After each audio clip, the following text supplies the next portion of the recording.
Yo, what's up everybody? Welcome back to another video with your boy Wolf. First things first, I just want to say thank you for helping me get to 100 subs on the channel. This was a dead channel, but Master Duel's resurrected it, and it's been really fun engaging with you all and seeing the support and seeing the love and seeing that videos I'm making are actually helpful to people, at the very least entertaining. And that's been really fun, I must say. I've definitely enjoyed it, and part of what I like to do is just community events. So this Saturday there's going to be an opportunity for you all to sign up for a tournament that I'm hosting, a Master Duel tournament hosted by myself and my friend Coco and TCG. It will be streamed over on my Twitch channel, which is twitch.tv/WolfTheLegend1. The format is going to be best of one, switching over to best of 3 in the grand finals with side deck, 15 card side deck. Winner will get $20. Second place will get $5. I'm really hoping to see a lot of you there, and hopefully with some of the tips and tricks that I've given you in these videos, we'll love to see you compete. If you're not quite confident in competing yet, then this video series that I have starting with this video, it's gonna be for you, so you're gonna want to stick around for it. Alright, so this video and the next couple of videos I am going to be rolling out on the channel will be geared towards deck building. As I've been talking with a lot of you, whether it be here or in the Reddit community, Master Duel is a lot of people's first Yu-Gi-Oh game. First time playing Yu-Gi-Oh, first introduction.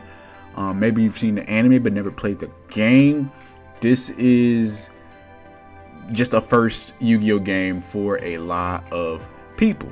It's a great first game, but if you're like me, you're probably just wondering the best ways to make decks. You're probably wondering, at least when I was starting out, wondering the best ways to make decks. What are some of the best ratios? Should I have a bunch of traps? Should I have a bunch of spells? Should I have a bunch of monsters? Should I only play competitive decks? Can I play fun decks and be competitive? You're wondering all of those things, and all of those things boil down to deck building. Deck building is the essential element of pretty much any card game, but specifically Yu-Gi-Oh! If you can understand deck building and understand how to build a deck, you can understand the deck list that you see online and exactly what makes them good, what makes them bad, or you can identify strengths and weaknesses. You can then determine if the fun deck you made will be able to be competitive, will be able to be viable. You can determine how to tweak competitive decks, make them more so your own style and different things like that. You just get, your ceiling goes from here to here, just off the charts, if you're able to understand how to build a deck. And if nobody ever told you key elements to building a deck, Wolf is going to tell you some key elements to building a deck. And today we're going to start off with deck engines. Deck engines, for those of you that are new to Yu-Gi-Oh, are essentially what makes the deck go. These are going to be deck engines are geared towards consistency. They're geared towards thinning out the deck. They're geared towards reliably getting into combinations and making your deck do what it's supposed to do consistently and reliably. So duel after duel, you'll be able to get into your combos and get into really the crux of the deck. That's the gist of deck engines. You've probably already seen deck engines if you play rank even a little bit. Really popular one right now, Prank Kids, right? Prank Kids, essentially you fusion summon, which leads to then more special summoning the Prank Kids, which leads to more fusion summoning the Prank Kids, which leads to more link summonings, which leads to just deck thinning, grabbing important cards and putting them on the field or in the grave, and in some cases even drawing cards or adding them to the hand. So Prank Kids is a very popular engine right now in Master Duels, and you're rarely going to see a duel where Prank Kids can't get into their combos. And if you've been wondering why that deck is so much more consistent than yours, well, it has a really good engine.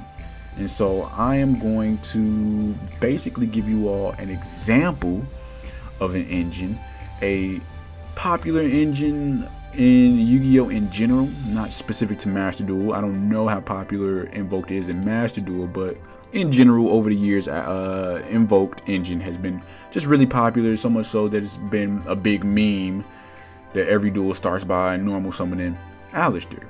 So this deck engine is a relatively smaller engine, 9 cards, and it consists of Alistair the Invoker. Terraform is just here because Magical Meltdown's at 2. So this is kind of like the third Magical Meltdown because it does search out field spells. Invocation, and then key extra deck cards such as Invoke Calida, Invoke Purgatrio, or Macabre. So, example, I'm loading up a duel. Let's say I'm going first. If I have even, not necessarily any, because I could have Invocation in hand, but if I don't have Alistair, it's going to be a tough time. But if I could, let's say, start Terraforming. Play Terraforming, grab Magical Meltdown. Play Magical Meltdown, grab Alistair the Invoker. Play Alistair the Invoker. By the way, playing Magical Meltdown prevents my opponent from negating my fusion summons. So let's say I could do all of this successfully, resolve successfully, got the invocation in hand. Well, if I have a dark attribute monster, I can now get into the Caliga, which allows me, or allows only one effect during each battle phase. Each player can only attempt to activate one monster effect per turn, which is really restrictive in just the current era of Yu-Gi-Oh that we're in. And then each player can only attack with one monster during each battle phase. So it's great going first. I could also go into Macabre, going first if I have a light attribute monster, where as long as I can discard a card of the type that is activating. So if my opponent is activating a monster card effect, I could discard a monster. Spell effect, I can discard a spell, or a trap effect, I can discard a trap. Then I can negate it once per turn, quick effect. And if I do, you can banish that card. Banishing there is really strong, so they won't get any effect off being destroyed and sent to the grave. So this is the engine. You can splash this into pretty much any deck. You're gonna definitely want to feature it in decks that use light and dark monsters heavily, that don't normal summon heavily, because you want to reserve your normal summon for Alistair. But this is an example of a engine, and like I said, another example of an engine would be Prank Kids. We have seen these all over, and they special summon like crazy, get into their fusions. One fusion here can freaking wipe a board just by sacrificing him, and then you gain more advantage by special summoning Prank Kids with different names, etc, etc. So I know what you're thinking. Okay, well, this is an engine. How does this help me? Okay, well, let's take it all the way back, right? You know the structure decks, for example, right? You've seen my videos on the structure decks. Well, the thing that made them better, and the way that I was able to improve upon them, was by introducing some sort of engine, something reliable and consistent that could fish out pieces, combos, and essentially consistently, reliably get into the crux of the deck. Well, you can apply that to anything. You're a Blue Eyes fan, Blue Eyes has an engine. You're a Dark Magician fan, Dark Magician has an engine. Whatever you're a fan of, introduce an engine and build around it. You can now play cards that you thought that maybe you could never play. You can play cards that you love playing, but just they lacked some sort of consistency. And this is going to be how you start deck building. Okay, what is an engine, and can I apply it to these set of cards that I really want to play? And this is very important because engines, like I say, they aren't the whole deck. They're just a small portion of the deck, just like staples. So once you're done crafting your staples, you're probably looking, what should I craft and focus on next? Could be a good idea to focus on an engine.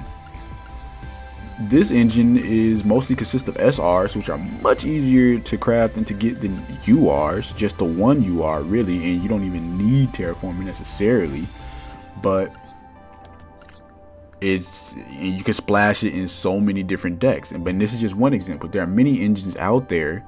You can look at Yugioh Pro.com, specifically the Master Duel section, for different engines and different ideas. And again, I'm going to be rolling out more videos to help with deck building and just different tips, tricks, and things that I wish I knew when I first got into Yu-Gi-Oh! And I'm really hoping that, again, all you newer players, new to Master Duels, especially with the launch of the mobile app, find this helpful and will find this series helpful.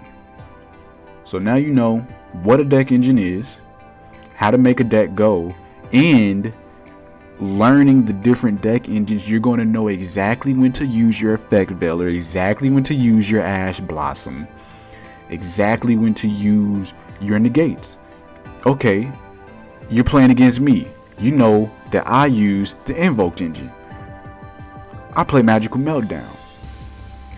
Do you really want to stop Magical Meltdown? You could. I could play it. You could stop it. I could also have a follow-up, right? You want to make sure that I'm at the point where I can't follow up. So I play the Magical Meltdown. I grab my Alistair. I play Alistair. You're allowing all of this. I grab the invocation. I play the invocation. Let's say you can stop it. Actually, if I play Magical Meltdown, you'll be able to stop it. So you would have to stop me at Alistair. You would have to stop me at Alistair, or you would have to stop the Magical Meltdown. I do recommend stopping the Magical Meltdown first. If that is what you're seeing first, you can just use Ash Blossom to stop me from adding a card from my deck to my hand. And then if I don't have an Alistair in hand in an invocation, I probably fizzle out and pass turn and could end up losing the duel. If I play Alistair first with no Magical Meltdown,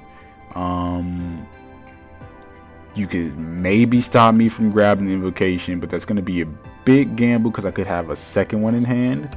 So you're going to probably want to stop the invocation at that point if you can. If you can only stop the Alistair, try to stop the Alistair. Otherwise, if I had a second one in hand, I could just use it and fuse from the grave using Alistair, which is not really advantageous because you're going to want Alistair not banished. But if you got to banish it, you got to banish it. So you begin to recognize when to disrupt opponents and when to stop them in their combos. So learning deck engines and how to navigate them, how to use them, how to implement them can also help you in how to stop them and become better players and better deck builders.